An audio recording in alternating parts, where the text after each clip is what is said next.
Guys, it's Mel again. I just wanted to do a vlog about the brain MRI that I had done recently.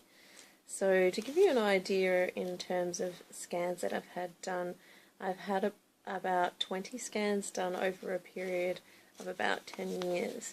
So yeah, that's a lot of scans, and you know, MRIs, ultrasounds, x-rays.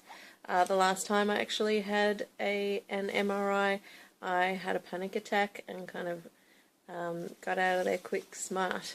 The reason why that actually happened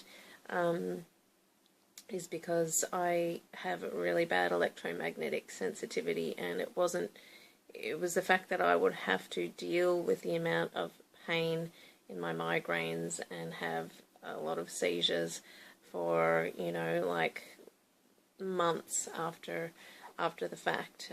Anyway, so I actually went to have a brain MRI, and the reason why I had that done is because it's been over 10 years since I've had one done.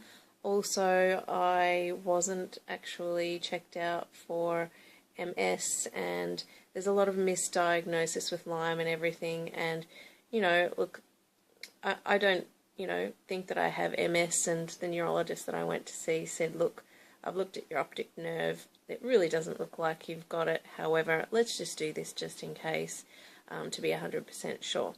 So we got an MRI of the optic nerve and the brain in this session, and I went along to the waiting room, and yeah, so I didn't have to wait very long, which was really good for me, because I had to actually kneel down on a chair because I can't sit down at the moment, and I'll hold on to Timmy so that I wouldn't fall over. And so the results of that MRI are very positive. So it was a 3T, which means 3 Tesla MRI machine, which is the most technologically advanced brain MRI. And so the report says that everything is normal, that a 3T multiplanar, multi-sequence non-contrast study was completed, and that there is no evidence of demyelination. Demyelination meaning that well, as far as I understand, that the myelin sheath, which is a good way to explain it, I guess, is the insulation around the nerves in the brain. That's intact and that's there, which is great. And so the results were good. However, to definitively rule out MS as being a possibility for me, I do actually have to have an MRI of my spine done as well.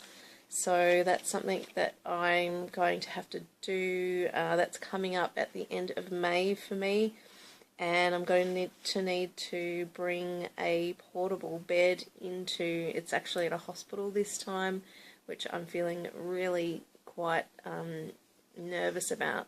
So, because there's such long waiting periods and I'm in so much pain. So Tim and I actually bring along a portable bed, which I'll set up on the floor in the waiting room. Not sure whether I'll get a picture or not, but I'll try to remember to get a picture.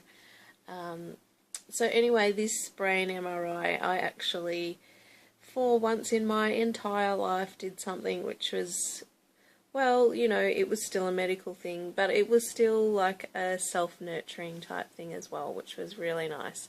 And that was to go and get an Epsom salt float. And that the reason why it's a medical thing is because the float actually counteracts the electromagnetic damage that happens from the MRI. So when you have an MRI, you're blasted with like 1 million electromagnetic frequencies, and so what a magnesium Epsom salt float bath does is it's equivalent of 8 hours of deep sleep, and it grounds the body and it helps to discharge all of that negative electricity which was created from all that negative impact from the MRI machine.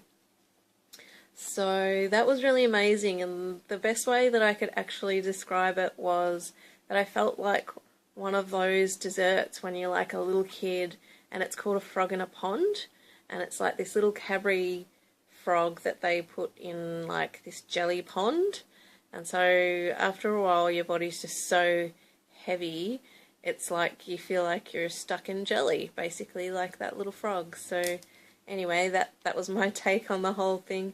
I was in a lot of pain at the start because I couldn't, even though I was floating completely weightless, my shoulders and my neck were in a lot of pain, and I had to get 2 of the special pillows to put behind my head and neck for support.